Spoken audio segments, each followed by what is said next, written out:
Welcome to the Warner Brothas podcast. My name is Keenan, joined by my brother Kyle, as always. Joined by Kamden, guest of the show. Kamden, how you doing? It's a very unserious start. It is, but I love it. I'm doing good today. I'm doing good today. Oh, that's good. Oh man, name drops. There's nothing better than a good name drop out of nowhere and put it in a random context. There's really a special art. It's kind of like ball handling, like Kyrie's handle. There's an art to it. Like name drops, like right in that kind of art form. There's nothing better than dropping a great name. Oh goodness gracious! So, Kyle, what I was thinking that we should do is we've already talked about it at large, a lot of it. I was figuring we should give Kamden a couple minutes just to talk about Game 7, get a little bit of his thoughts and Celtics future out, and then move on to, obviously, the NBA Finals, just because he didn't get a chance to, and obviously he's a big Celtics fan. So, Kamden, you get the floor. You talk about your Celtics. So, it's kind of nice to get this kind of view that I'm having now of if I did the pod with you guys last time, I would have been so charged up and mad at the Celtics, and I would want the whole team reconstructed. But upon reflection, I get to see, and especially after Game 1 of the Nuggets Heat, I was furious at the Celtics. Seeing the Heat play Game 1 and then be like, oh my goodness, the Celtics team, they need to move this whole entire thing. Now, I'm like, I don't mind the Celtics run with Mazzulla again. I think Mazzulla made a lot of mistakes. I think Mazzulla did lose us that series in a lot of ways. But I can't put it all on Mazzulla, and I gotta blame the players in a lot of ways. And if I'm looking back at Game 7, to be honest, dude, Jason Tatum, that dude's weak. Not gonna lie. I understand he rolled his ankle, but he had spurts in that game I remember specifically going back. There was a turnover where I think Jimmy lost the ball or somebody, and he sprints down the courts and makes a layup and gets fouled or something. He's moving just fine at certain points, but then he's wincing. Like, I think he was babying that rolled ankle up just a little bit. I will also say that Jaylen Brown, that man, I don't want him handling the ball ever again. I want him to not dribble the ball ever. He's got to just stop dribbling the ball. I want him to do Klay Thompson, like Duncan Robinson, where he scored. Yeah, be like Duncan. Be like Klay when he dribbled the ball 11 times Duncan in a game. Duncan can put the ball on the floor now. Duncan's been showing he can put the ball on the floor a little bit. That dude's been surprising me in a lot of ways. So can Jaylen. Jaylen, too, can yes. in the open floor. In the open floor, he can. If there's someone guarding him, he has trouble with both his right and his left hand. So, But the quit in Game 7 that I saw of, like, when Tatum doesn't see the ball going early, when Jaylen Brown doesn't get his way early as well, that team is just such a standstill. Mazzulla doesn't know how to motivate these players. I feel like there was a weird tension between the players within, like, a Brogdon thing going on. I don't know what that was, but I feel like there was something there where Brogdon was playing really, really well. Then he got this injury that was kind of new that I heard about, and I don't know. Lots of weird things. I think next year going in, I think they should keep the Jays together. I think the Jays can do some really great things together. I really do. And I think they need another piece. I love Al Horford. I think he's a centerpiece. I think Al could be another piece in another place in a lot of different ways. Or he could take on that Kevin Love role that Kevin Love's holding for you guys for the Miami Heat in a lot of ways too. Where maybe he starts in certain series or certain matchups, but he's mostly a role player. And you know what? Sometimes he might not get on the floor. And what that means for the Celtics is we need to put somebody else in that role that can dominate the game. I told you guys this, but I've been thinking about what power forwards might be out there. I think I would love for the Celtics to go out and try to get somebody like Kristaps Porzingis. Also, if they are going to trade Jaylen Brown, do something big. And we need to get somebody, I think, a big in a lot of ways, where there's two-man action, even if it's a Jason Tatum with a power forward or a center that's versatile, that can be a playmaker, that can get assists, set big screens, but also if he needs to go one-on-one, he's got that kind of game. So a Pascal Siakam, somebody like that out there. Even a Karl Anthony Towns, even though I don't love that trade, and I think a Jaylen Brown and Anthony Edwards team would be dope, and I would love to see them work together. I don't love that one. I did propose that last pod. Yep, that was one of my. I know. That was. I know. That was one of the trades. So, in a lot of ways, yep, that's fair. That's my big thing. Cottonelle doesn't need to go into Sherman. But the Celtics really, really did tick me off because I do think this Nuggets team is beatable, and for the Celtics to get a ring, this was the year to do it. Their path this year, honestly, was the easiest path they might ever get in a lot of ways. Yep. Taking the stinking Hawks at the beginning, they could have swept that team. The 76ers, they should have swept that team. That 76ers team they should have beat. At least five. The Heat team, we've been discrediting this team. They deserve every sort of way to be in the finals. They've earned it, and they've showed us what type of team they are. They can beat the Heat. The Celtics should have and would have, in terms of money, in terms of talent, in every sort of way, should have beat that Heat team. This Nuggets team, great team, probably a really great roster, if not the best roster, but the Celtics rival that. I think this would have been their easiest path to the championship, and they fell short of that. They really did, because the Nuggets have never been to a finals. They wouldn't have that experience like the Warriors matchup last year. Like, if they played the Lakers, way different game playing LeBron James and AD and all those guys than playing the Nuggets. So, and you have a little bit added with the Celtics-Lakers rivalry. I mean, obviously, yeah, that has to do a little bit of something because that's legendary, obviously, from the 60s and the 80s. And that's legendary. So that's got to be a little bit of a factor. Exactly. And in 2000, so let me not forget that. So, yeah, in a lot of ways, I think the Celtics fell short this year. We should come back strong next year. I like Cassell coming in as an assistant coach. That'll be huge for them, and really helping Missoula become what he needs to be. We got Sam Cassell? Yeah. I didn't know that. We did. That was a recent hire, but that just happened. I like that. I like that a lot. So I think that'll be huge for the Celtics. I do too. Quick response to that. I don't want to spend too much time on it because I said a lot last podcast. Yep. Two things in general I really want to respond to is Jaylen Brown and what you said about the Celtics potentially making the finals this year. I'll start with the finals, since how we're in the finals right now. You say it was the easiest path, yes, but this Celtics team, you heard me say it last time you were on, Cam, how much I hate this team and how much they're everything. They're everything I would dislike if like let's say it was the Sixers, or maybe that's not fair. Let's say it was the Miami Heat themselves, right? Cavs. Or the Cavs. Yeah, let's say it was the Cavs who had stars, who had pedigree, who had made long playoff runs, but they were blowing leads and they were 500 at home, and I think they ended under 500 at home. I would be ripping that 5 team. and 6. I would be ripping that team and be like, what the fuck are y'all talking about? You know what I mean? And all they did was prove it in Game 7. That's all they did. If they would have went down swinging, if they would have went down and lost by 10, it was a competitive 10 points, and we say, oh, Tatum was injured, the rest of the guys, Brogdon was injured, the rest of the guys fought, right? And they just happened to come up short. Miami Heat's the most mentally tough team in the East, blah, blah, blah, blah, blah. I'm cool with that. But the fact that they got blown out on their home floor, we're down 0-3, that alone should be your motivation right there. You can make history. And that was just not enough for them. So I'm sick of this team, and that'll kind of lead me into Jaylen. And then just to respond, if they play the Nuggets, no way in hell are they even competing the way the Heat are, just because the Heat are so much more mentally tough, as we saw giving up 0-3, making it tied, and they go and blow them out on their home floor.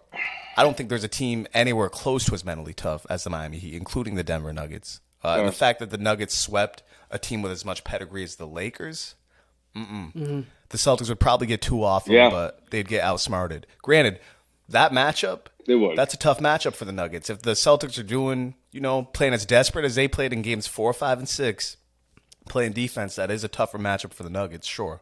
But, excuse me, as you mentioned, coaching, IQ, just not the Celtics, not in the Celtics' favor the way it was in the Stevens era.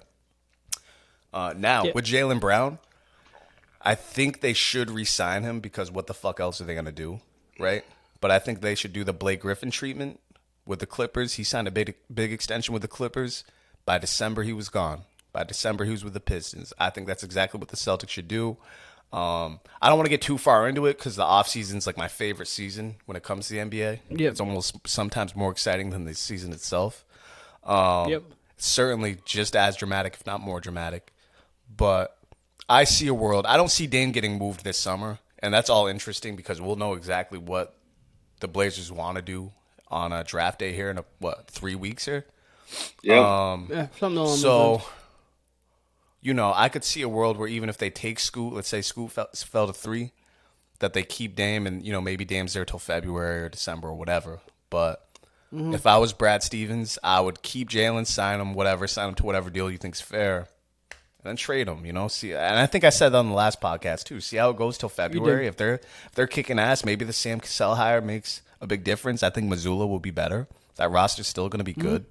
If you're the Hawks, if you're a bunch of teams in the East, you'd wish you're the Celtics. We don't know what's going to happen with Philly. Philly could lose Harden here to Houston. That's another offseason He's wishy. He's we gotta right talk in about. The middle. Yeah. So, you could end up still being right there with Miami and the Bucks if you're the Celtics, just walking into 2023, 24. The Bucks are in a little bit of a tough position as well, too, because they have to re-sign Brook Lopez, also re-sign Chris Middleton. They have Drew Holiday on the books, plus they also have Giannis on the books. So they're in like a... Yeah, I think Brook leaves, dude. I was going to say, they're gonna one of the two is going to leave, and you're probably going to keep Chris Middleton. So Brook Lopez will be on a new roster this upcoming... And you know what? You're okay because you've got Giannis. You can play him at the 4 or the 5. Well, they're okay no matter what. And you got Bobby. I was gonna say you make it work. Bobby. Whatever. I mean, you have a superstar. You have a superstar of superstars. So whatever you put around him, you're gonna make it. You're gonna be a tough problem regardless. So you'll make it work. But and I like Bobby Portis for real. Yeah, Bobby Portis is nice. But the Celtics, they've been in the thick of it the last 4 or 5 years, and guess what? Miami Heat have somehow made more finals than them with less talent. So, and including this year being the 8th seed. So. I really have truly because no they're feel. about talent. The talent knows how to play basketball, and that's the one thing. I'll get into it later. We'll get into that because I got points on that too. What they are is they're the successor of the Spurs, and as I've called them, they're the basketball version of the Patriots, which is what we call the Spurs for a long time. Hey, they're just don't worry. I heard Colin Cowherd say that 2 days ago, Kyle, and I was like, Kyle's been saying this for months now, so don't worry. Hey, it's I'm just pointing. They value IQ and they have a true coach, which I don't think people realize. People say coaching doesn't matter in the NBA. Spoelstra's living proof, man. Like he's exactly how Popovich is, and that's. You take what you have and you coach. You do what you can do with it. Nick Nurse is a lot like that as well. So that's good for Philly. Steve Kerr brought the Warriors over the top. Like Mark Jackson was really good. Don't get me wrong, but I mean, they went from a 52-30, lost in the first round in 7 to the Clippers. The next year they went 67-15, won the title, and then went 73-9, obviously. But I think Kerr. I think Kerr could have done better this year. I mean, I've said that. I do think agree. He should have played Kuminga. I do agree with that. I don't think he emptied his bullets. Yep. By the way, I don't know if you guys sometimes saw the clip. his rotations are sometimes he makes really good adjustments, like from game to game. I think sometimes his rotations throughout the game are a little questionable. If we're nitpicking Kerr, obviously he's a great coach, but I think his game-to-game adjustments are really good. I think his rotation sometimes he can sit Curry too long. He can kind of ride with certain people a little bit too long just because he has a lot of depth to play around with. But that'd be my one kind of thing with Kerr. He kind of can botch that at times. Speaking of Kerr, I don't know if you guys saw his clips, and I know we got to get to the finals, but he was on Draymond Green's podcast, and they were complimenting the Miami Heat and what they're doing with Denver, the zone, blah blah blah blah blah. And Kerr went out of his way, and this is a coach who says we like to keep things in house, blah blah blah. Perfect example, the Wiggins situation. We never found out what happened there, which is great because it sounded like it was a family situation. But Did you guys see this clip, first of all? Either of you see this clip? I did not. The only clip I don't know what you're talking about. The only clip that I really saw was him talking about Jamal Murray being the head of the snake. Other than that, I didn't. So they were discussing the Heat's adjustments and the defense and stuff, and Kerr went out of his way to say, like, hey, you don't see their young guys on the bench sulking. You don't see their young guys on the bench complaining about playing time, this and that. Went out of his way to definitely single out Jordan Poole, Jonathan Kuminga, whoever else. Because, man, they definitely had, team chemistry issues. Obviously, it started with the punch, and, it's trickle-down effect from there. But Golden State's fascinating to me, and we'll talk more in the offseason. I got a million things I could say about the offseason, but, it's NBA Finals season.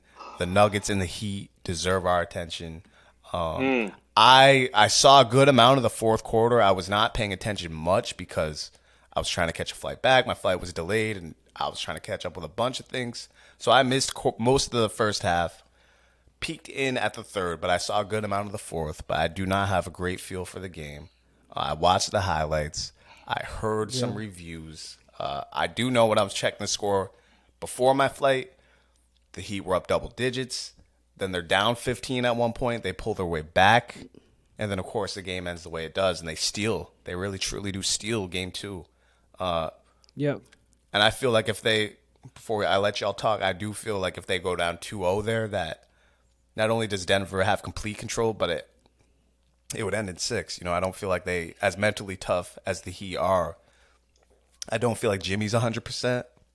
So I feel like it ends in 6 if they go down 2-0. Now, them at 1-1, I still feel confident in this 7-game series that I predicted. So I'm going to let y'all go. We'll talk games 1 and 2, especially game 2. I want to hear from y'all.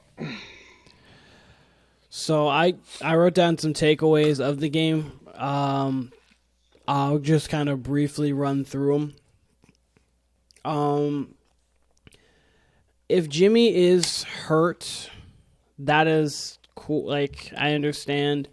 But the thing that's been getting me with Jimmy is his passive nature at times can kind of put the Heat at a disadvantage. There are times, like, he has the ability. We clearly saw him score for like 56 against the Bucks. He's dropped 40 in the playoffs over the last 4 years, more than anybody anyone who's played. And the Heat actually have more playoff wins than anyone who's played over the last 4 years, which is crazy to me. Crazy fun fact. But there are times where Jimmy, he makes the right play.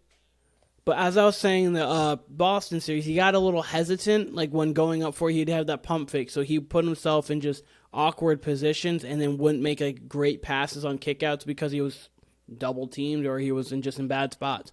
But like when the Nuggets are going on runs in the second quarter, how Jimmy closes the game being that clutch guy that he is, and he did it again in game 2. He made big shots down the stretch. He had the big 3 in the corner. A big jumper. Some big jumpers. I think he got to the line once as well. Like, he made big plays down the stretch.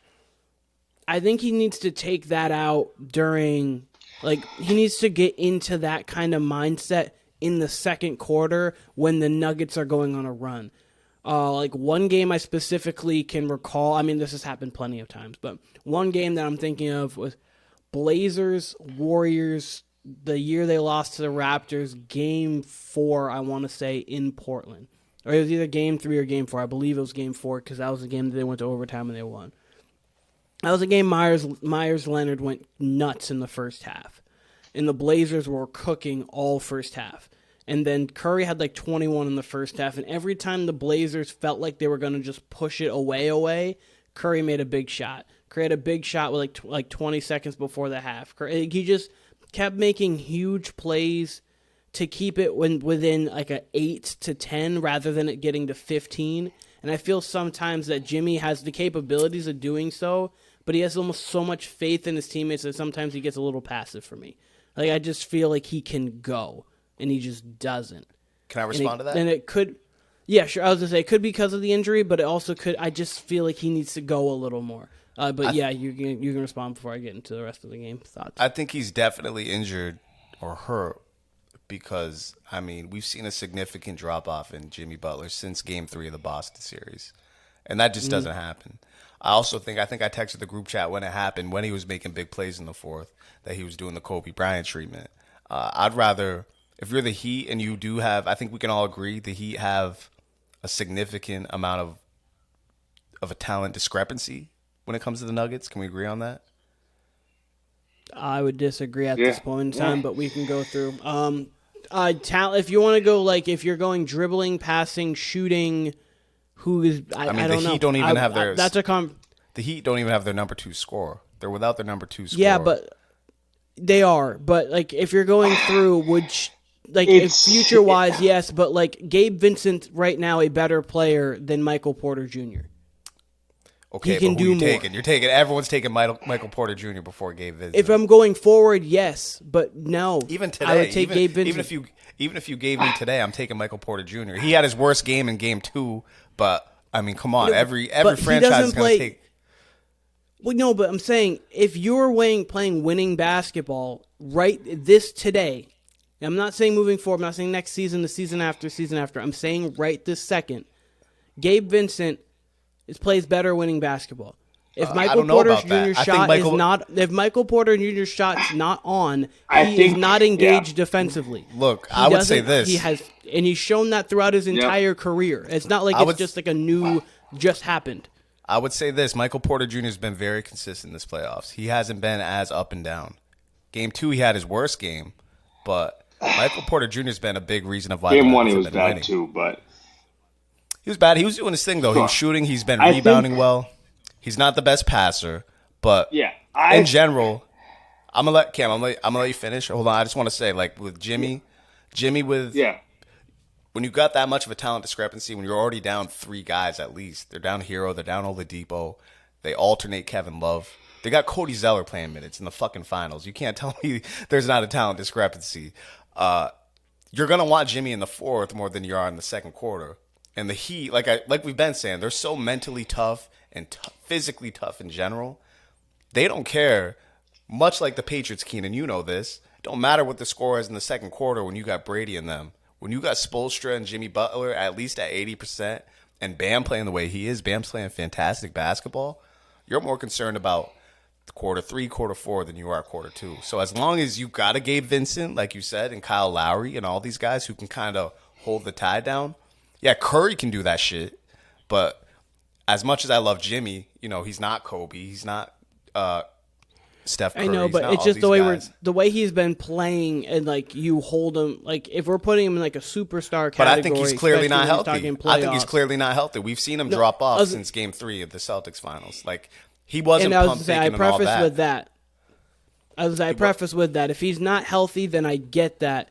But he's still on the court, so you've got. I guess I'm just holding him to the on the court. He is doing that standard, and but you're right. His ankle or knee or something's bothering him. Yeah, you're okay. I'm gonna let you go in just a second. I just wanted to point one thing out. You're right though. The Gabe Vincent, Michael Porter thing we can talk about another time if we need to. But the Heat, I saw a stat today which is wild. The Heat are -1 throughout the 20 games in the playoffs they've played. They're -1 in the first quarter, -11 in the second quarter, -12 in the third quarter, +90 in the fourth quarter. That's one of the wildest things I've ever There you seen go. in my entire Exactly what I mean. And guess what? They had a negative point differential going into the postseason. Their whole regular season, that they had a negative point differential. There's no rhyme or reason for this finals run other than them being tough, extremely well coached, and Jimmy truly did rise to the occasion. And again, I think he's hurt. They've got a good amount of rest now between Sunday and tomorrow's game will be on a Wednesday. So maybe we'll see how he bounces back. He played pretty well in Game 1 as well. But yeah, no, he's certainly more hesitant. Cam, we'll let you go because we've been cutting you off. Go ahead, Cam. Yeah, no worries. I would agree with Keenan in some ways about this Michael Porter Jr. thing. Just that, like, it's all about roster construction to me and chemistry and working together. And as much as Michael Porter Jr. is a better player, and if I was going to do a straight-up draft of my players, of course I'm taking MPJ before I'm taking Vincent or any of the other guys on the Heat team. It's that idea that these players play together really well. I think that Michael Porter Jr.'s game, as much as it would work well with the Heat thing. It doesn't work in the same way of, and this is just something I've been seeing with this Heat team. And if this is the first time I've ever seen this, this team has no true hierarchy of who is going to score this ball at this time. I don't know any other team where we could go and say, it is. And they go, Duncan Robinson will randomly be Spoelstra's go-to guy for 8 plays in a row. At any point in the game. At any point. And Kevin Love didn't play a single minute in Game 1, and he starts Game 2, and he's a huge reason why they win.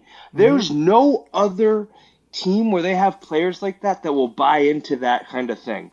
Where if Rui Hachimura didn't play Game 1 and he just gets thrown in Game 2, I don't think he has that same impact, that same thing that the Heat have going on. And I think that's a huge thing of, now Kevin Love doesn't fall into this, but those other players of being an undrafted, being this whole, I'm buying into this, I'm doing what's best for the team mentality. And like in a lot of ways, I think MPJ is a definitely better player, and I'm taking him over Strus or Gabe Vincent or even Caleb Martin in a draft. But for this team, this Heat team, those players fit that role a lot better in my mind. And just to make a comparison, kind of like just off the top of my head, and Kyle, you'll understand this. Think about the 2017 we lost to the Eagles. We don't talk about that. But think about that playoff run and think about Danny Amendola. Danny Amendola is not a more talented wide receiver than Michael Gallup. Michael Gallup is a more talented wide receiver. He's a bigger body. He's more athletic. But the way Danny Amendola plays and the system that he's in, he fits and he becomes almost a better player than Michael Gallup in the system that Michael Gallup's in comparatively to the system that Danny Amendola's in. That's more so what I mean with Gabe Vincent and Michael Porter Jr. Let me respond to that. Let me respond to that, though, because 2 things there. Amendola had great connection with Brady. He was at one point Brady's number 1, right? Amendola at one point was highly sought after. Gabe Vincent is a great scoring guard. Like, he's definitely, who knows if he'll be able to do this with another team. Let's say he moves on from Miami. Who knows, right? Like, we just don't know with an undersized scoring guard. And that we've seen that happen with a lot of Patriots free agents where they ball out in New England. Kyle Van Noy, right? He's done a few good things. But, you say that doesn't change the fact that if you gave Miami Michael Porter Jr. right now, they'd fucking love that. They'd probably take MPJ over Hero. Sure. If you gave New England Michael Gallup over Amendola, Amendola fits and he had Brady's trust, but if Gallup has Brady's trust, they get a better receiver out of that. You know what I mean? Amendola specifically fits the Patriots because how they do with slot receivers and possession receivers, blah, blah, blah. We'll get to football. Which is why. But look how AB fit into the Pats. AB's a great receiver, but AB didn't fully fit into that Pat culture. And that no, thing. He did. He's just a dumbass. We would have won a ring with AB. Don't even start it. Don't even get me started. He lasted one game. He scored in his one game. He scored in his one game. No, and then Brady. And also, took him I just want to say this. Oh my I just want to say this real quick. I just want to say this real quick. This is when we didn't have the people behind our part listening and viewership of the pod. Kyle and I, after that was when we did it in the studio Kyle's in right now, just basically us. We posted on YouTube a little bit. We did have a pod that said the Patriots are going undefeated this year with Antonio Brown because they were. I don't even remember that. Yeah, because we were talking. We were talking about it. We're like, wait, this team's already this good, and they have Antonio. And that's my point. So we were just like, this is just. And that's my point right there. That's my point right there, Keenan, is that's the thing with the Patriots all the time is, they would oftentimes have not a lot of talent at receiver. They'd have the talent at tight end on the line, in the backfield, but maybe not at wide out. They didn't have a deep threat. To the point that if they got a deep threat, everyone would be like, okay, that's a fucking 14-2 team up from 12-5 or 12-4, right? And that's kind of the thing with Miami. I think that's how you got to look at Miami or even San Antonio back in the day. if you gave, and this is a pointless fucking conversation. This is a conversation we would definitely have if cameras weren't on. But if Michael Porter Jr. is on the Heat, Spoelstra's fucking making wonders with him. We've seen Spoelstra with Dion Waiters. If he's got Michael Porter Jr., MPJ's an all-star. Like, he is. And I think if the Nuggets win a ring, I think MPJ's an all-star here in 2-3 years anyways. Like, I like what I see out of MPJ. And he is inconsistent in his career. But I think he's been very consistent in the playoffs, especially rebounding the ball. He's gotten much better defensively since the bubble, since his early years. And he already had, like, his off-the-dribble talent was what kind of was intriguing people. And he's turned into a spot-up guy in Denver. Well, I mean, he was going to go number 1 in the draft without his back injury. He was projected to be number 1. And Denver still paid him even with the back issue. So I think if Denver wins this, as we all think they should, but who the fuck knows with the Miami Heat because they just rise from the dead. I still think of Jimmy Butler. Like, if he for some reason misses the series, they're going to find a way to make, like, Bam Adebayo into, like, second Jokic somehow. Like, who the hell knows? They'll find a way. And that's what I love about him. Like, I'll say this, even though I'm a Celtics fan, I was on this early. Remember, Keenan, bubble year. I was saying that whole second half of the season, watch out for the Heat. This team can make the finals, blah, blah, blah. And look, 3 finals trips later.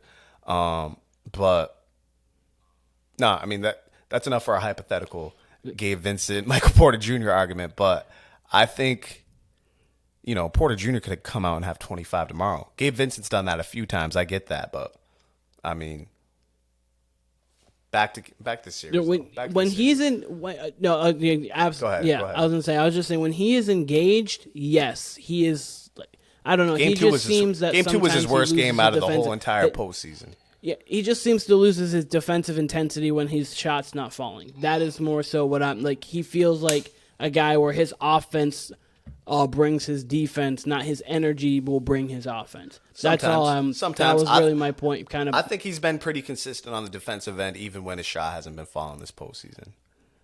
I saw it more so game 1, but game 2 he played very bad and he was he was lax with it. But game 2 was his worst game all around from what I've heard. He had 5 points and he just did not show up. Yeah. I cannot wait for game 2. Yeah, he was pretty bad.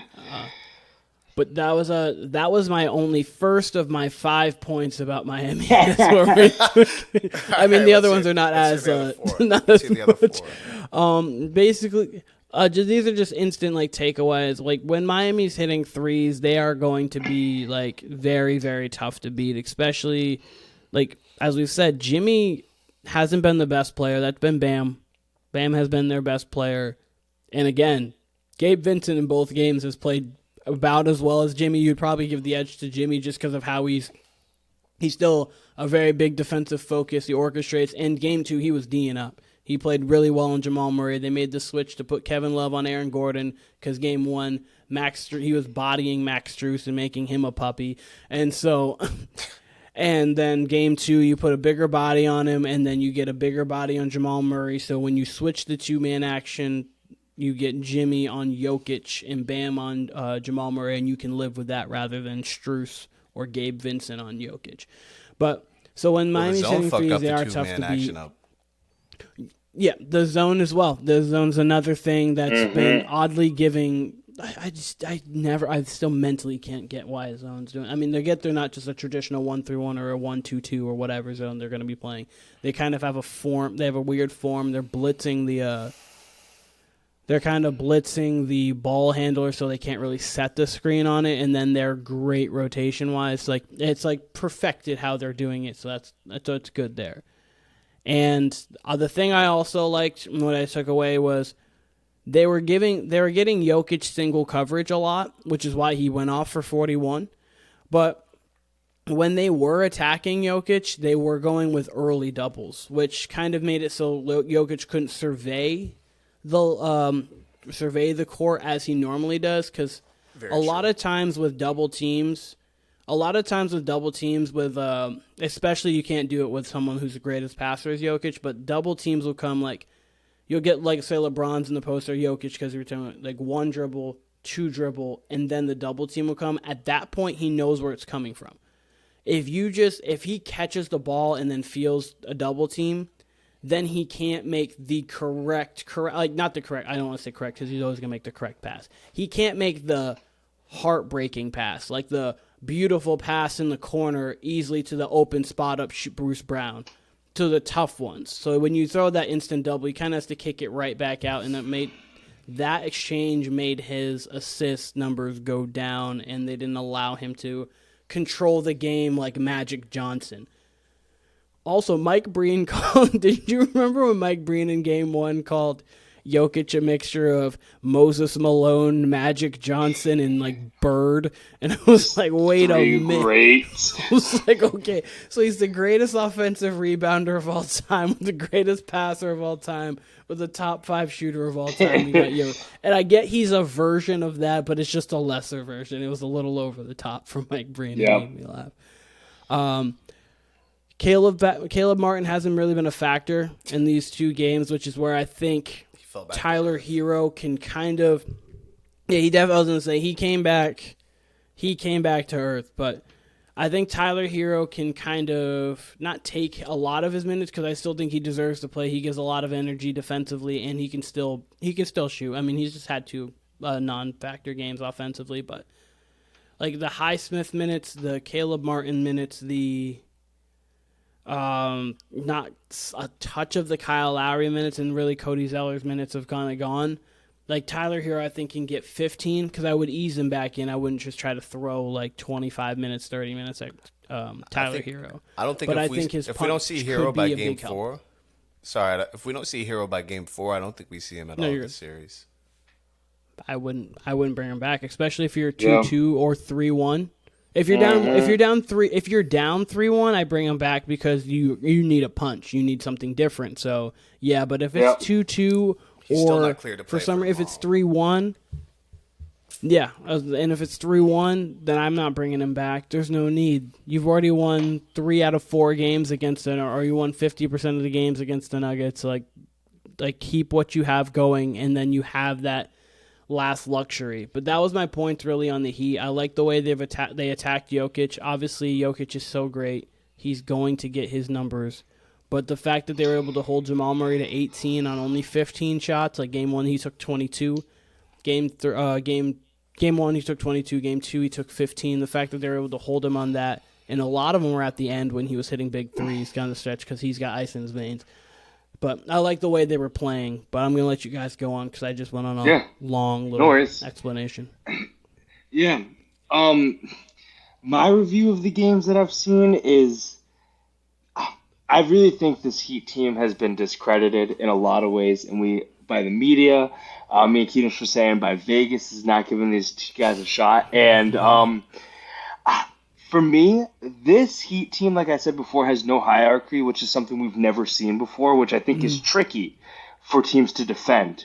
And on top of that, they remind me so much of like just an NCAA team that's really good, that their players are playing good together.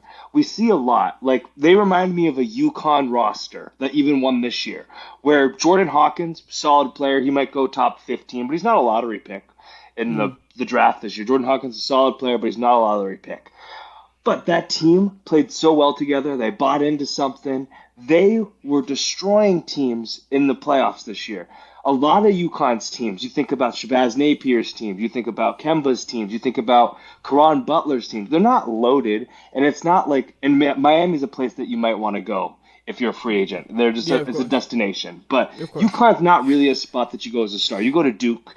You go to Kansas, you go to Kentucky. You get to, I was going to say, earlier UConn, like the early 2000s, you got more, but like as of late, for sure, you don't get as many of those. Which kind of reminds me of Miami.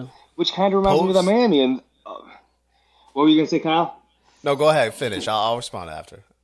Oh, yeah. Yeah, so like Miami and UConn remind me of a lot of the same thing of they get a star, they're going to work with it, and then they buy into something of we're going to play defense, we're going to play scrappy, and we're going to do what we can. We're going to play a zone because you know what? I know the weaknesses of all of my players. I know Duncan's not a great defender. I know this. I know that we can do a zone and make this work, and if we all work together, this is going to be great. And they're just really working in a lot of really great ways and making things happen. I think also that Jokic in Game 2 played a phenomenal game. And this 41 was amazing. It's so crazy to me that he can score at will. And I think that this whole when Jokic scores over 40, they're 0-3 is a little overhyped. I think that that's not the agenda we need to look at. And the big thing was Jokic played a phenomenal game. Some of the players around him, like we've been saying, MPJ has not been shooting, and he needs to step up if they're going to win games. I think 4 assists is a little tricky for Jokic because he likes to dish the ball out, but that 1-3-1 of matching up with Jokic right at the spots that he wants to distribute was tough for him, I think, legitimately in terms of distributing the ball. And he's so great he's going to get his spots, and he's like you can't – I'm happier that he got that stat line than the 27, 10, and 14. But, like, I'm not, like, happy. It's like, he got 41. Like, he was in inefficient shooting. Like, we love that. Like, I think that's been a little overhyped. Tough. Yeah. But I will say this about the Heat, too. This team also always has an answer. They, in the second quarter, went on the wild run of Denver would have diminished mostly any other team. That wild run in the second. Jokic's big third, wild. The Heat were down like 15 several times. Going into the fourth, they were down. And they always rally up. And Duncan Robinson had 10 in like 2 minutes. Yep. That was the only 10 he scored. He's a dog. He had 10. He's just a dog when he comes in. And I think that's huge. I think one thing that the Heat have that the Lakers did not have, which I think is part of that I'm an undrafted, I'm going to get back and play defense thing, is Bam and everybody gets back on defense no matter what.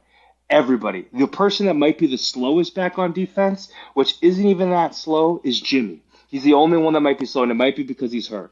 When I watched the Lakers series, AD's whining about a foul, LeBron's whining about a foul. They're playing 4-on-5, and that's when Jokic is thriving in transition.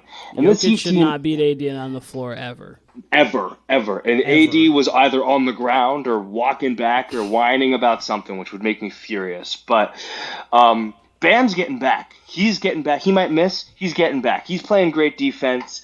Yep. And that's something that's huge that I think is just part of that Heat group and is going to give them a chance. If they continue to get back and don't let the Nuggets go and do that transition basketball that they love where Jokic is lobbing the ball all the way down the court for somebody for a transition layup or dunk, is huge. I really do.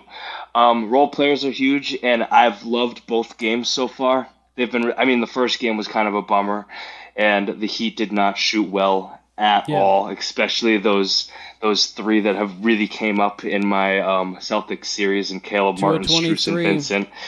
They were bad. 16 from 3. Yep. Not gonna get it done.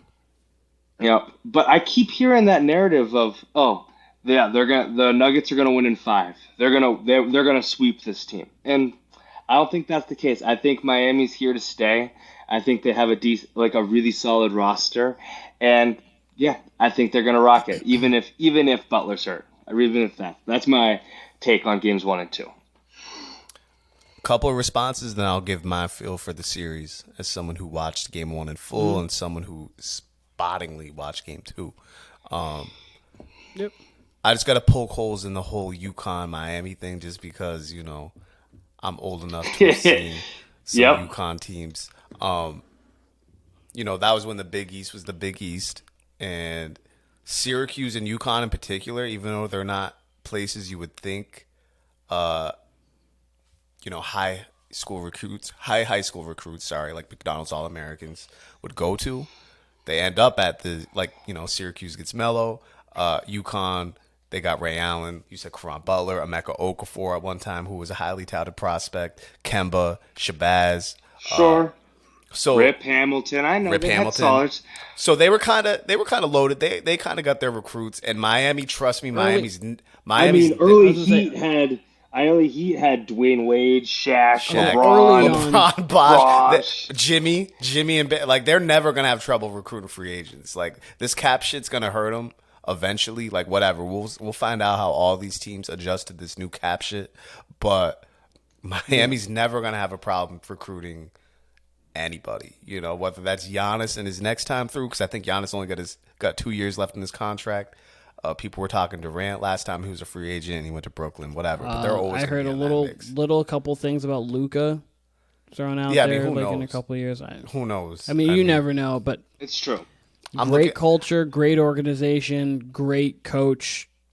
Cam, spend 10 minutes in Miami and you'll understand. You'll never want to leave if you spend 10 minutes in Miami. I know. But Miami's a fun spot. Miami's fun. Miami's beautiful. But fuck, where was I going with it? So there was some other shit you said. Oh, the other thing I would have said, you said we haven't seen other teams have no hierarchy. You're correct. The only other team that would come to mind with that though would be any one of the Spurs teams, but especially the 2014 Spurs, where Kawhi got the MVP. Danny Green could have got MVP. Be the 14 Spurs. Yeah, Danny Green could have got MVP that series. He went off. Marco Bellinelli would go off some games. Fucking Patty Mills was going to fuck off.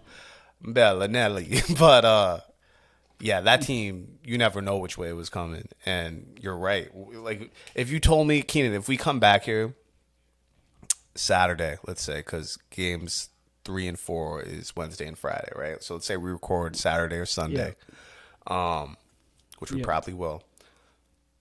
Would not surprise me at all if we come back and we're like, oh, Kevin Love had 22 points, 12 rebounds, 3 assists, and the Heat won whichever game. You know what I mean? Which leads me into how I'm going to forecast this from what I've heard about Game 2 and from what I saw in Game 1, where obviously Denver had control, which you would expect, right? I expect them to be a little rusty, which they weren't, which was weird. And the Heat still, gave them a good shot. Then they steal Game 2. I kind of have this feeling, I don't know why, that Miami wins Game 3 tomorrow. I feel like they ugly it up. They play really well at home. They kind of have a home court advantage, even though the Heat fans are Heat fans. And I feel like Denver would win on Friday. They're solid. They show the Heat fans show up when the Heat fans show up when they need to. That's what I feel like. It's not like where Denver fans, they're going to be there. They're right now living and breathing the Nuggets. Denver will show up. Miami's some games we'll be here. And then I feel like with this being the finals and the first finals game they've seen in their building in 10 years and or 9 years, and the last one they saw wasn't great. So they're going to be you know what, let's show up. So you might not feel it early, but I think second half you're going to feel Miami's crowd. But go on. Yeah. No, I just think when we reconvene on Saturday or Sunday, probably Sunday, I think we'll be looking at a 2-2 series going back to Denver, and then you got a best of 3. How do y'all feel? Sunday afternoon, we're recording. What do you guys think? I do think I would have to agree exactly, because I do think Miami wins Game 3, and I can't picture Denver going down 3-1. Nope. So I would, but I do have Miami. I'm pretty confident in Miami Game 3. Cam, what about you? Yeah, I'm on the boat of. I mean, Miami's winning 1 at home, no matter what, and I can't see Denver going down 3-1. That's just not even imaginable. So Jokic isn't going to let that happen. Murray, fourth quarter, Murray is not going to let that happen. Murray, before they go down 3-1 in Game 4, is going to have 40 points in fourth quarter before he lets that go. So, I think that I would agree with you guys that Heat pull out Game 3 at home. They're at home. It's the first time back. And then Game 4, Murray and Jokic are going off with something. They'll figure out the zone. They'll figure out something, and they're winning that one too. I have an off-topic question. Yeah. Hold on, before you say that. And then I know Kamden. I was gonna say Kamden. I know he has something. Go on. Before you guys go, I do want to say, given Jimmy's injury, and given how Miami approaches these type of things, and how confident they are in their squads, I do think, similar to Game 1, I think if the game gets a little out of hand, let's say 20-15, right? It's not necessarily a must-win for them being tied. So whether it's Game 3 or Game 4, if either one of these gets to the 15-20 point, I think I said this. I'd agree with that. I think I said this with the Celtics in games 4 and 5 or something like that. I think the Heat will kind of punt it and put all their direction into, like, if it's game 3, they'll put all their energy into game 4 after that, you know? Especially with the fact that game 5 is on a Monday. I don't understand the NBA final scheduling ever. I don't ever understand the NBA playoff scheduling ever. The way some series are every other day. Some of these are 3 days in between. It just makes no sense. Like, some of these series in the early rounds, some teams have more breaks than others, and I just don't understand it. It's annoying. And the finals have never had any rhyme or reason. They seem to love Tuesdays, Sundays, and Thursdays, but not Saturdays. That seems ridiculous to me. But I really do feel like we're going to get the Heat's best effort, just having that first, like Keenan said, that first finals game in 9 years, which is fucking crazy. That series seems like it's yesterday. So I think the Heat come out. I think tomorrow's a fucking battle. For whatever reason, I just have this feeling the Heat come out on top. Jimmy and Bam and all of them pull it out. Their shooters will be on point because it's at home. And then, if the Nuggets happen to go down 2-1, no way in hell are the Nuggets going down 3-1. And if the Nuggets lose tomorrow, if the Nuggets win tomorrow, I feel like game 4 on Friday, regardless of what Jimmy's injury is, I feel like he'd be out for blood. You know what I mean? I feel like he's going down swinging on Friday, and Spoelstra, and then the refs would help him out a little bit, but Spoelstra would be pulling out every single stop. Maybe we see Udonis Haslem out there trying to choke Jokic out. Maybe, I don't know, but it'd be that sort of game on Friday. I'll let you guys get up with your off-topic questions. So my question was just posed to me. It's gonna be a short answer. I know the answers from you guys pretty much already. It was just I randomly got a message from Dylan. Dylan's a person I work with at Dick's Sporting Goods. He said he's a person, not a guy. He's a guy. He was like, if you had a chance, would you switch out Bam for Chris Bosh in the Miami Heat's big 3? Random, came out of nowhere. I don't know where it was posed, and he said why or why not. I was like, I'm doing a pod. I would explain later, but no. See, I'm just making mentally sure I'm not.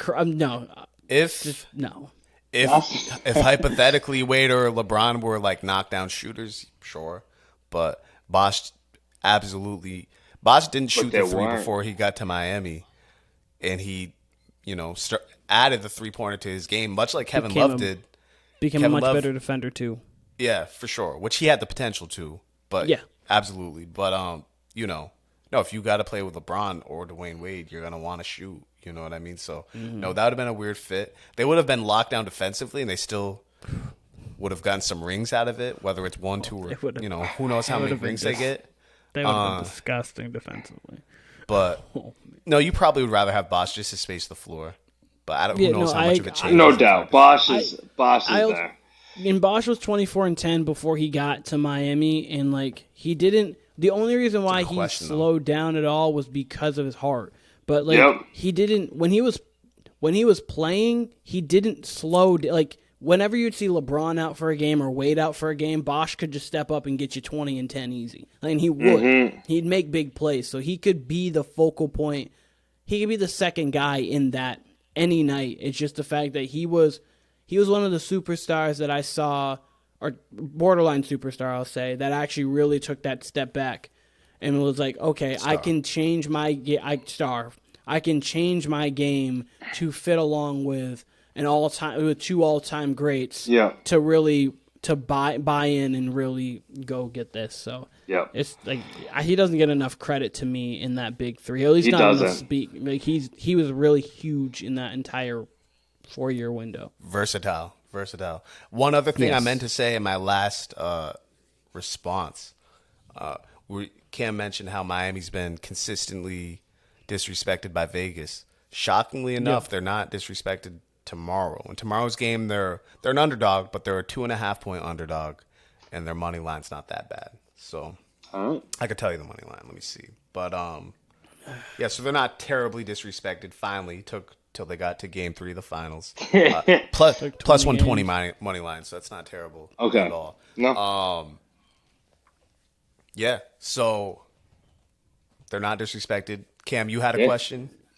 I do. You posted in the group chat earlier? It sure is. Okay. So, it's this European basketball, bigs, better player, Jokic or Dirk. One's got a ring already. One of them has 2 MVPs already. Who's better overall as a player? But then I want to ask this question, which I think is awkwardly something I've been thinking about for a while. Better shooter, straight up, Dirk or Jokic? Because Jokic this playoff series has been making the craziest 3-point shots I've ever seen in my life. So better shooter, straight up, Dirk or Jokic, and then better player, Dirk or Jokic. That's Kyle, my. You want to go first? Sure, yeah, I'll go first. Okay. Better shooter, Dirk. Dirk's a better shooter. He has. Cam, you actually just inspired a question I'm going to ask after this, actually. So I think Dirk is one of the, I don't know, top 8 shooters. I don't know. I'd have to think about it, but he's definitely good. Yeah, he's definitely in the top 99% of pure shooters the NBA's ever seen, which means Earth's ever seen. Even like I love Dirk's from the shoulder high arcing shot. I love that shit. Yeah. So I think Jokic is a smart shooter. He's highly efficient, just like Dirk was, because, and this will lead to my second question, I think Jokic is a better all-around player just because Jokic does not sweat during the game. And by that, I mean, like, he knows everything. You know what I mean? Like Keenan said, if a double's coming, I'm going to hit the cutter. If this guy overplays, I'm going to hit the guy in the corner. Much like LeBron in 2018. I say often that's the best version of LeBron I've ever seen, just because, like, he very rarely ever made the wrong play. And that's what Jokic does. Jokic hardly ever makes the wrong play. He might turn it over, he might fumble the ball, but rarely does he just like miss a guy or shoot when he shouldn't, shoot over 2 or 3 guys. And that's speaks to his ability to get those 40 to 50 point games, because he's like, okay, if you single double or if you single me, I can just back you down. I'm going to get a bucket. And if you leave me on a pick and pop or a pick and roll, I'm going to get whatever I want. That's literally barbecue chicken for him, whatever it is. And he doesn't attempt a lot of threes. He might attempt 1 or 2 a game, but they're going to be either wide open or on a late close. That's why he only attempts so much. So I think Jokic is a smarter and a better all-around player. I think Dirk's a better shooter. But that doesn't mean Jokic is like far better than Dirk. Dirk's a franchise player. He's a Hall of Famer. He's a Hall of Famer, one of the greatest scorers of all time. Exactly. Yeah. He's a made man. But Jokic, absolutely, and obviously that championship saved a lot of some of the playoff narrative. Obviously, with him because he did come up smaller not smaller, but his team didn't have the success, I should say. I can't emphasize enough, Keenan, how much going into that 2011 run. You would never know it now. And how old were you in 2011, Cam? Dude, I graduated high school in 17. 12? So you're 12 years younger. I must have been 12, yeah. Yeah. So Dirk right now, or Dirk in 2011 going into that playoff run, people were talking about him like how they talk about James Harden. It's just like, whatever, right? Yeah. Win the ring and we'll talk. Yeah. Kind of thing. I do remember that completely. That's how it was with Dirk. And that's why now he's beloved. And that's why which is cool. And if Harden would have won this year, like say the Sixers would have won it all this year with Harden having that game 1, that game 4, game 5 he would have played, and if in game 6 he would have helped close it out, if he just showed up in game 7. No one would have said anything. People would have been like, you know what, Harden got all his ring. Forgiven. He may have been. All is forgiven. Absolutely, that is how it works in sports. Much like Bron in 2011. Bron in 2011. Mm-hmm. Yep. I mean, you mentioned that, you're like, wow, LeBron melted like crazy, but like now it's like, okay, he won the next year. He like that 45, 15, and 5 wiped everything, especially because he closed it off with a championship. Yep. But I agree. I think that Jokic is a better player. He can do more. His passing ability kind of sets him apart a little bit. I'm not that like it's a huge gap, but his passing ability kind of sets him apart. He's a better rebounder. I think purely scoring wise, I think Dirk's a better scorer. But I do think Jokic is in, like, obviously the same ballpark. I mean, anyone who can go average 27, go put up 41 in a game, as they can be in the same ballpark. Mm-hmm. But shooting-wise, Dirk, I just looked at their splits.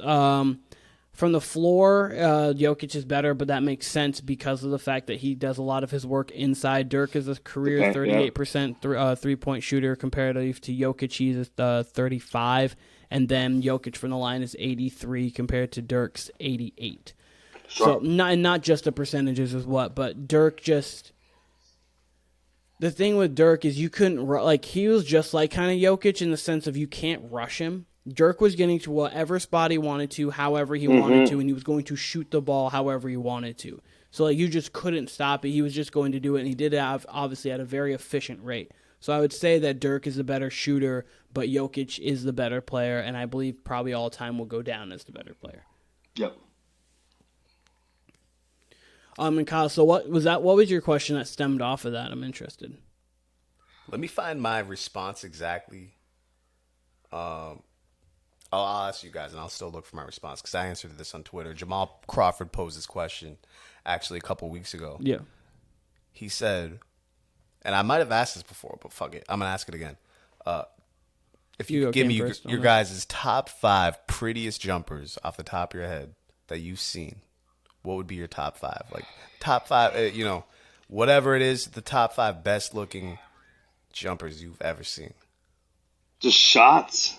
Just shots, just jump shots. I'm going Ray Allen, Steph. I'll go. I'm a new kid. I like Dame's shot a lot. So Ray Allen, Steph, Dame.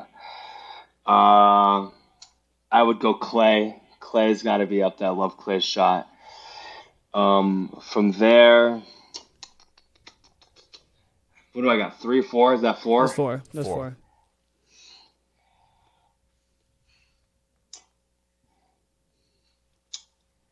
I'm going to go with my last one. It's tough because, like, a part of me wants to go with Reggie Miller route, but I'm not going to. And instead, I am going to go with... I just had it.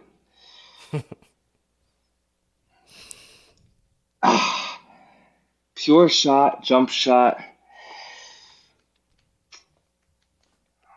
I'm going to go with my final one being... You know what? I'll go Reggie Miller. I like his shot. So, that's my 5. Who's number 1? In terms of cleanest shot, I would go with Klay Thompson. He is the best shot I've ever seen in my life. So, Klay, Steph, Dame, Reggie, and Ray Allen? Ray. All snipers. Yeah. All 3-point shooters. I've got 3 of those. I've got 3 of them. So, I've got... Curry, Clay, and Ray. Those are 3. Obviously, you could argue honestly when it's all said and done, the 3 best shooters ever. So you've got those 3. He's not on my list, but I want to mention him because we have mentioned him before. Like we mentioned him earlier. I love Michael Porter Jr.'s jump shot. Sure. He has a really, really nice. He's got a vertical. Shot. He's got a. The thing I love about him, Yes. The thing I love about him is his jump shot is the same as his 3-point shot. He gets the same amount of air. Yep. It's all the same. I love his shot, so I would agree with that. Yeah, I was going to say, I don't think he's in my list, but I really do love his shot. I'm trying to think, too, of some older players because I know there's people that I'm forgetting. But, so those 3...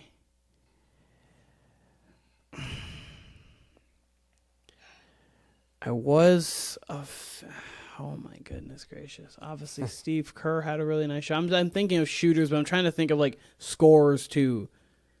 Because I do like Mike's jump shot. His was a little flat. Paul George has a really nice jump shot. Paul George just has a smooth game. His game is just, like, so effortlessly smooth. Which is crazy. He's cooking on all... Like, he came to the league so raw, too. He was a raw athlete coming into the league. Yeah, it was like kind of him and Kawhi were kind of the same thing. They're longer defenders. I mean, Paul George isn't like. I mean, Kawhi's not like as smooth as Paul George, but they were both longer defenders who were athletic. Who like they do have offensive potential, and Paul George completely made himself into a smooth, fluid offensive player. Kawhi made himself into a dominant offensive force.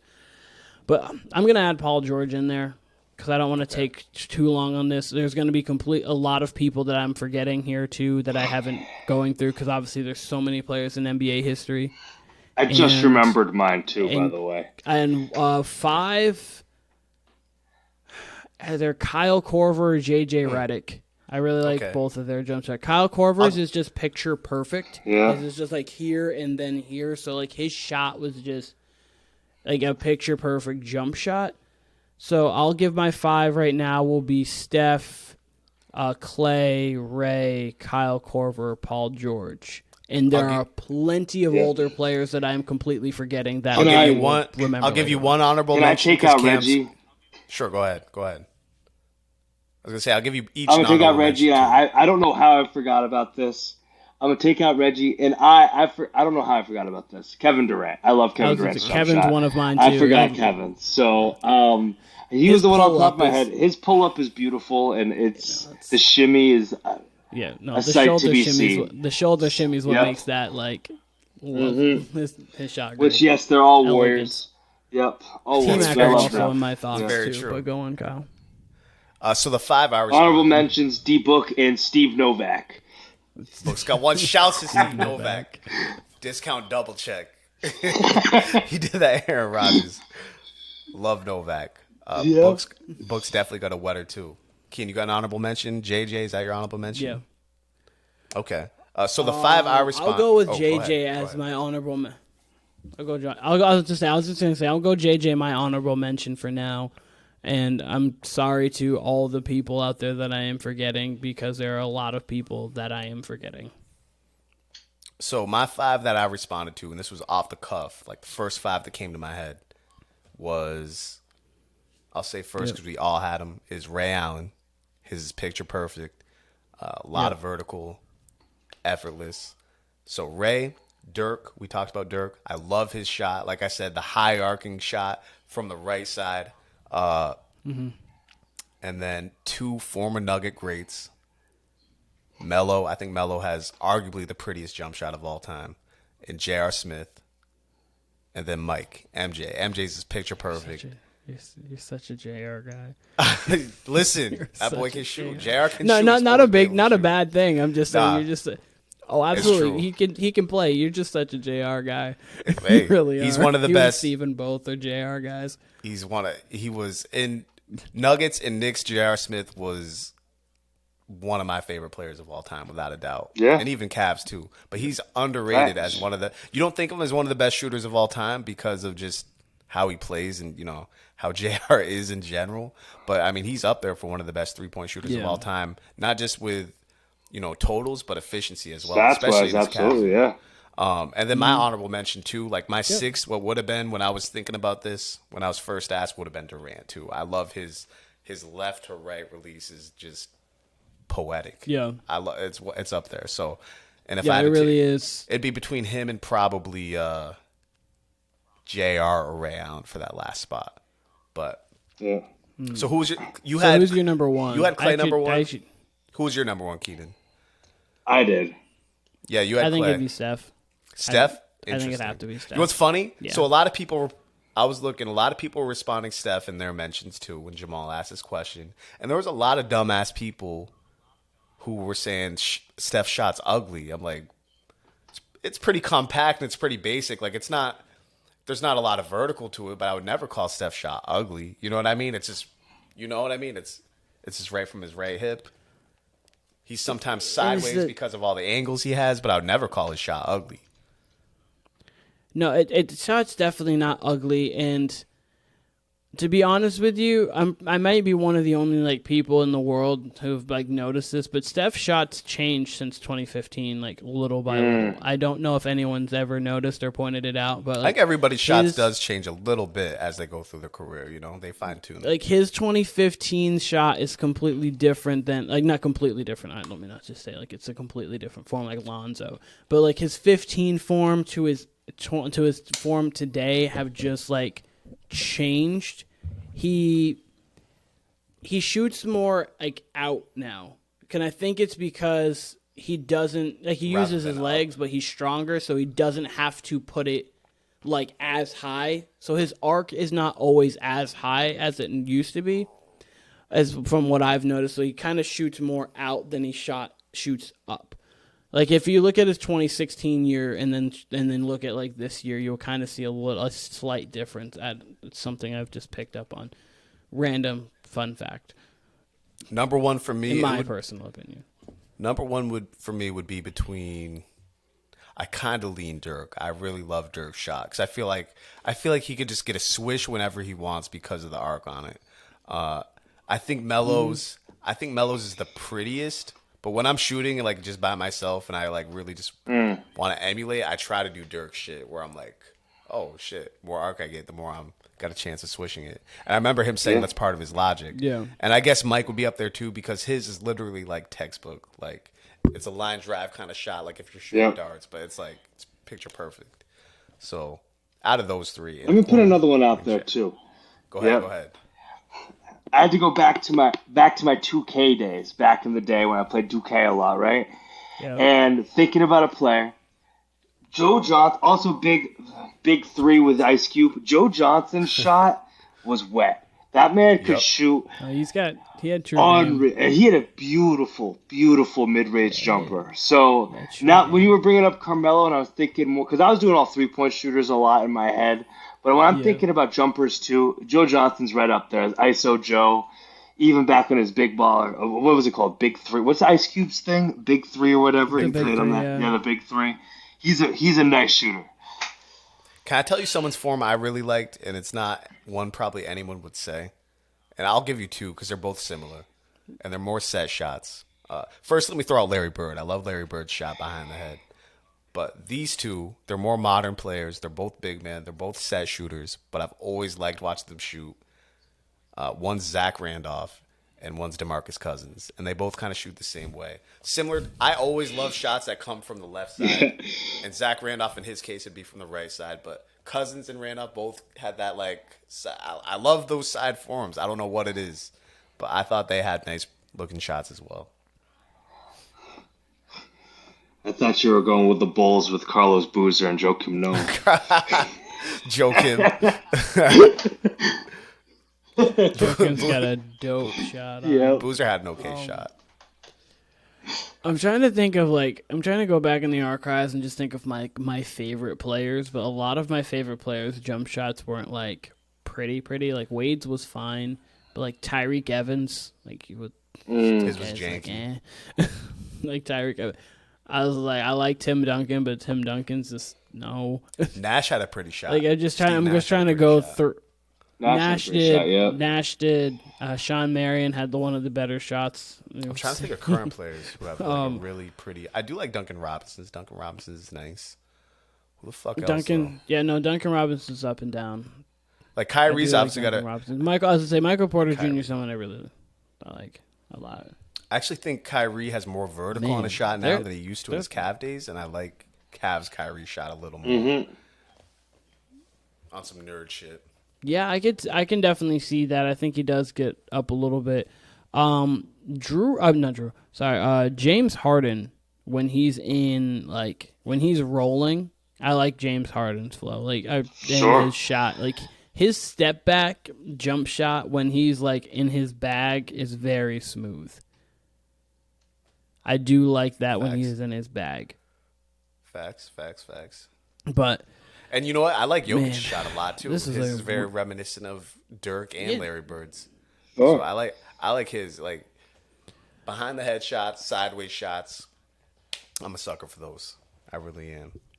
All right, so two more people I want to mention, and then we can move on. One of them is I do like Bradley Beal's shot a lot. Brad Beal has a beautiful shot. Yeah, we just keep adding. Top 20. Top 50 I do like Bradley Beal's shot a lot. We could go. I do a top 100, honestly.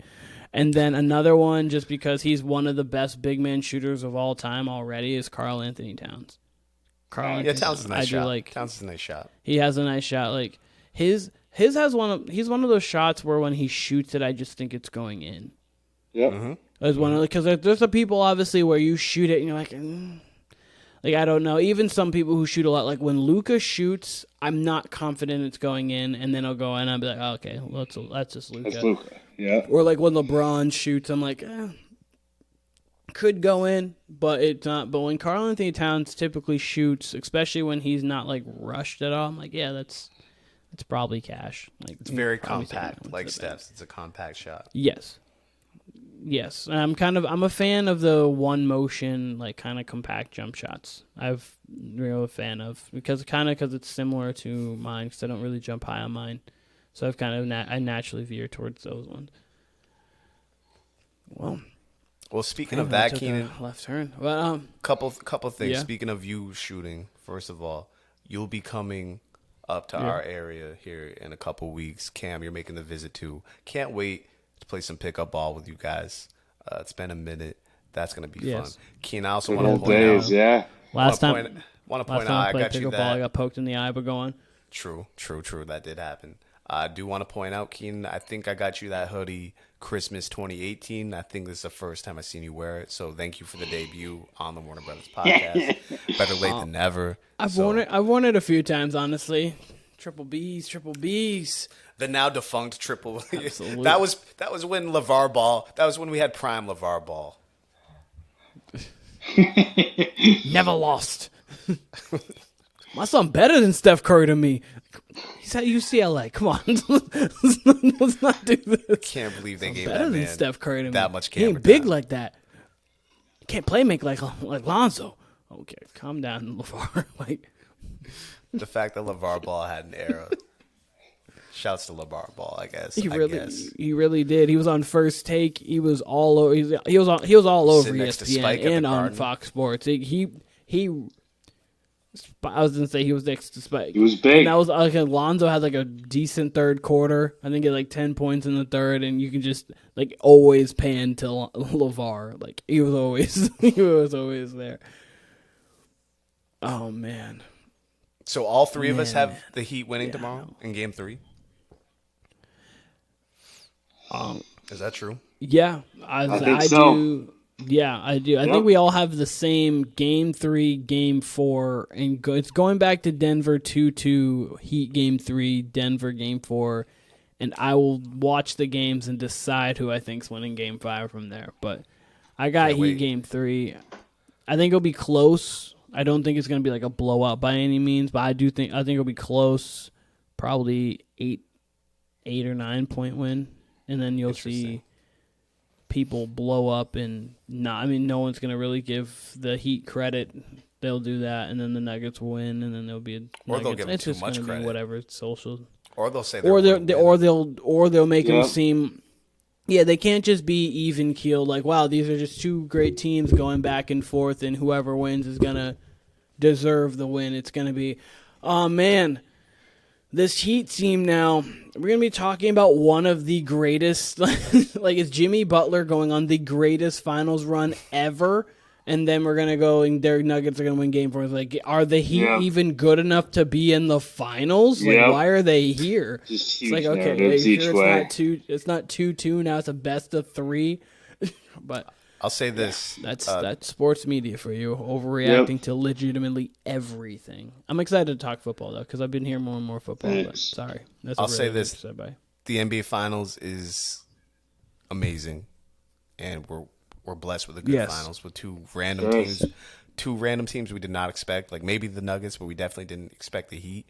And I already said it this podcast, but, man, I have so much to say about the NBA offseason. I'm, like, foaming at the mouth for it. So, as much as I love these finals, NBA offseason. 2 weeks from now, we're going to be talking a lot of NBA offseason. We'll be talking more music, blah, blah, blah. But the NBA offseason will be leading right into the draft, right into free agency. I cannot wait. Listen, fellas, I will see you this weekend. We will be reviewing games 3 and 4. You will. Like, subscribe, follow, stream the Warner Brothas podcast. Cam, thanks again for joining us. Always great to have you. Keenan, great seeing you. Big Baller Brand shouts. I'm Kyle Warner. That was Keenan Warner. That was Kamden Dennis. This was the Warner Brothas podcast. We will be back. We'll see you this weekend. Everyone be safe.